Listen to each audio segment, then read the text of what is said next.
Now, can you please be quiet, everybody? No, Gore, we need to praise you. I will not stay silent any longer. This does not mean that if I'm there for a Goran Dragic game, I won't be right there in the crowd booing Dragic to miss free throws. Coming out of the timeout over the last 3 minutes and 20 seconds. That was hella entertaining last night. Nets are missing a lot of guys. A little extra juice on the free throws for Dragic, and he misses two. It is so great to see the crowd back in Scotiabank Center having an effect on basketball games. Do you hear this? No, they're incredible. Unbelievable respect and much respect to these fans. It's a great moment in sports whenever a player comes back to the city that they've been from. Even if I think that he's just an Eastern European guy with English as a second language who probably should spend some of his 19 mil that he got for the last 2 seasons on like a PR trainer in English. There's some things lost in translation. Anyway, Bucketlist now includes going and booing Goran Dragic to make him miss free throws in Toronto. And then I want to get a Raptors outfit so that I can make Booker miss a free throw. I don't care if I'm in Phoenix or Toronto.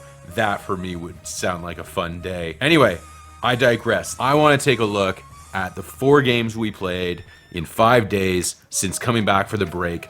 2 absolute landslide embarrassment games, and then 2 fantastic games where the cup is half full in Toronto. We're reintegrating Khem Birch. Precious has been fantastic since the All-Star break. He seems very inspired.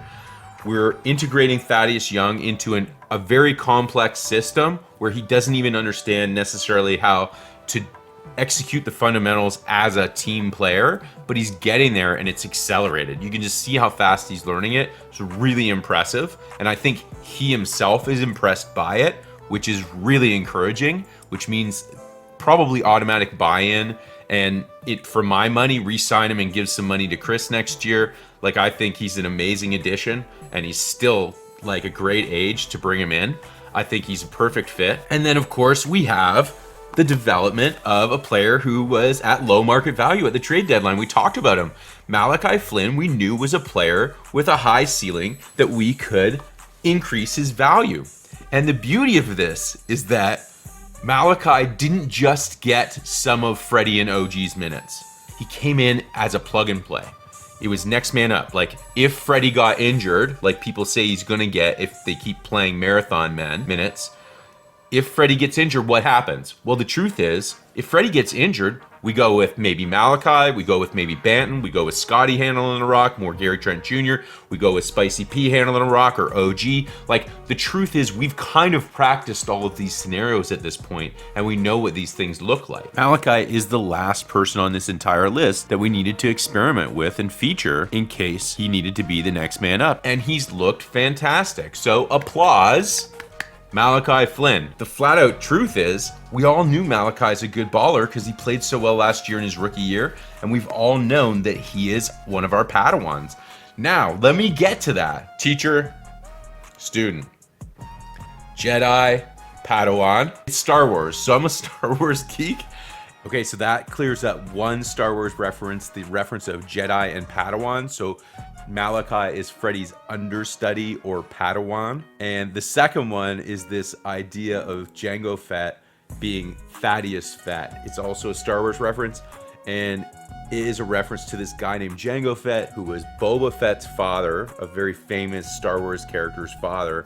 And Jango Fett, they took his DNA and cloned him to create this entire army of clone soldiers.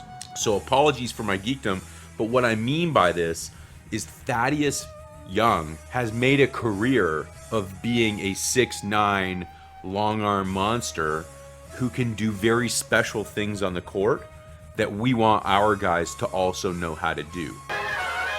Okay, so for those of you that are not aware, DJ Wsilson is on a 10-day contract. His third with the Raptors, but we don't own his G League rights. So you can own someone's G League rights, but not their NBA rights, which is unique. This is really cool the way this is developing. I made some videos about this back in the fall about E10 contracts and how important they are for the Raptors to develop not just players, but also their playbook using the 905.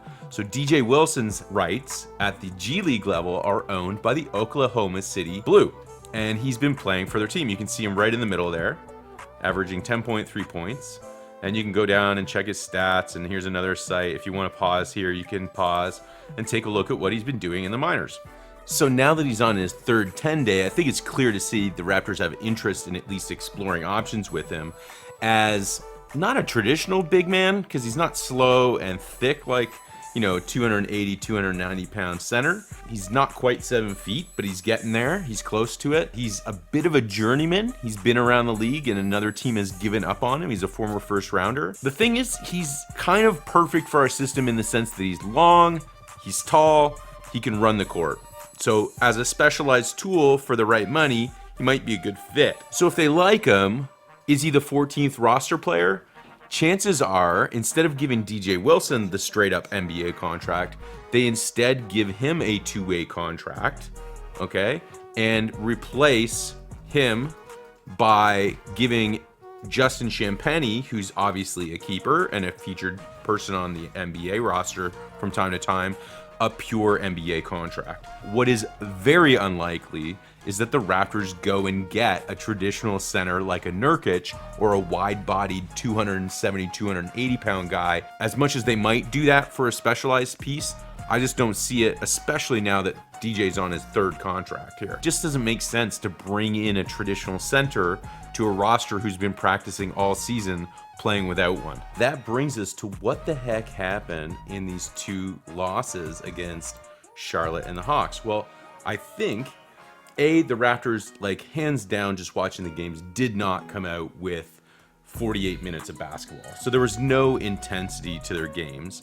But the Hornets are a freaking playoff team, and they are known for their transition. They are really just burned the Raptors. And here's what Scotty had to say about their transition. We just gave up a lot of transition baskets. Those transition baskets led to threes, layups, dunks, was turning the ball over, and it was just getting easy points. In the Hawks game, it was very similar. And what you noticed here is, for me, this complex pick and roll of the Atlanta Hawks. These are both, Charlotte and the Hawks are both small ball teams, so don't give me any bullshit about us lacking a big man. This was not a matter of lacking a traditional big man. In fact, our big men, who are non-traditional, really thrived in these games. They were bright spots. Where we really saw struggle was the pick and roll. So you got transition that we're going to learn from, opposition who can play small ball with transition. We're also going to learn, as a learning experience, about a very complex pick and roll on a small ball team. And then when it gets to the Brooklyn Nets, they did us a massive favor. They played zone against us 2 games in a row. Forget about the fact that we got wins here, guys. We win just because our guys get developed. So we had great games from our youngsters. We already talked about them. We've integrated now Khem a little bit. Look at this play by Khem. I'm just going to play it.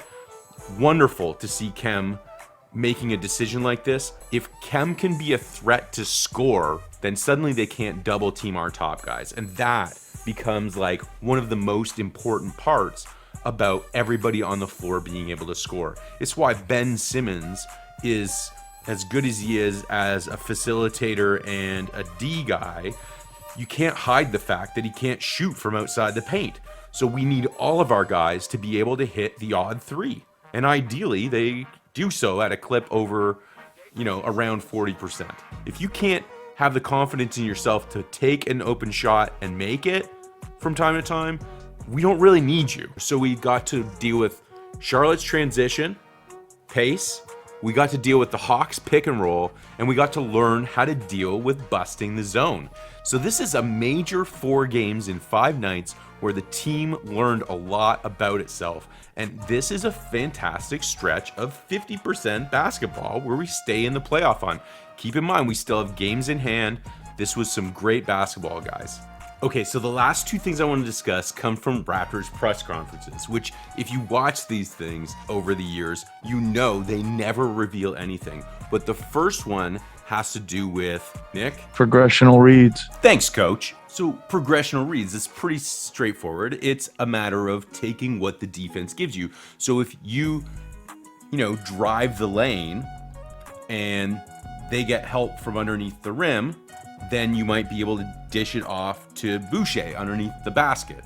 If they get help from, the coverage from your guard, you might swing it, kick it out, swing it again, and then you got an open shot. Okay, so this is progressional reads. But what's progressional read number 1? Why don't you tell us what read number 1 is, Magic Sherpa? Driving the basketball and finishing strong at the basket and making guys foul them. Sorry, Thaddeus, say that again? And making guys foul them. That's right. Read number 1 is if they're not going to stop you, go hard to the rack. And that was Thaddeus answering a question from Takoshi, who is a Japanese reporter who covers Utah. Guys, does Utah go hard to the rack? Watanabe puts Kessler Edwards on a bedroom poster. Some of the Raptors tapping the top of their head, saying, "On your head top." That was impressive. And the flex to boot, the entire Raptors bench is up on this one. Indeed he does. Well done, Yuta Watanabe. This is key. Read number 1 for the Raptors. Doesn't matter who you are. This is what our big men can do that a lot of big men cannot do, is go hard to the rack with a dribbler too. Okay, so amazing dunk by Utah is worth featuring, but it also is a key part of what the Raptors are trying to do this year. One of the advantages we have on the court is all of these sizable long arm monster guys who can take the ball to the rack. It has to happen for us to have success, and we can out-quick these traditional big men that are on the court to do this. It's key. But I told you there was 2 cookie crumbs. What's the second clue that was given in the press conferences this last 5 days? Well, you're not going to believe this because it came from Nick Nurse, who is usually like this, like, usually doesn't say anything, but this week he did. What was it? Our bigs need to rim protect and use, even if they're not necessarily shot blockers, they still need to use their size and strength and body position to protect the rim. Okay, at first glance, this doesn't seem like anything, but think about it, guys. It tells us there's no traditional big coming. Because Nick Nurse, in this press conference after the Hawks loss, is literally asked about Precious Achiuwa's ability to guard, say, a guard on the perimeter, but then also underneath the rim, get vertical, stay vertical, and contest shots. But in this particular clip, what he's saying is, we need rim protection. And in our system, it does not come up at the height of the rim. It comes from body positioning and moving together as a unit, using your speed, quickness, and footwork to protect the rim from the ground. This is huge, guys. This is a huge tip of the hand from the Raptors organization. They're not looking for traditional rim protection, okay? There's no big man coming in to swat balls away. You know what I'm saying? This is a huge cookie crumb. So I'll leave you with this clip, guys. It's a great little clip talking about Precious and how he's developing also on the defensive end. And Nick Nurse just talking about how Precious needs to decide whether he's going to go in and strip the ball or maybe just get his feet in position and go up straight. So it's neat to see. We're coming. We got a third of a season left. It's going to be great to see where Precious is at and the rest of the team's at when we hit the playoffs, because we're going there. Remember, guys, it's all about the Larrys. I'll leave you with this clip. Cheers. He's getting there on that. He's not quite there yet, but he's getting there. You know, part of it is being able to read the play, the timing, and then how are you going to position your body at the end. He's doing something there where he seems to get called for fouls. Well, he's got to kind of make up his mind one way or the other. He's either got to get his hands out of there or he's got to really get his hands in there so there isn't a chance for an and one, right? But he's there. I thought he played a lot of those good tonight, and they probably could have went either way. But that's a good sign because, again, our bigs need to rim protect and use even if they're not necessarily shot blockers, they still need to use their size and strength and body position to protect the rim. How about you, Kawhi? What do you think about this notion of rim protection from ground level? Kawhi? I don't even know where you're sitting at. But... Yeah, I know. You're always ignoring me. It's rude. This is Chef's Kiss approved. Mwah!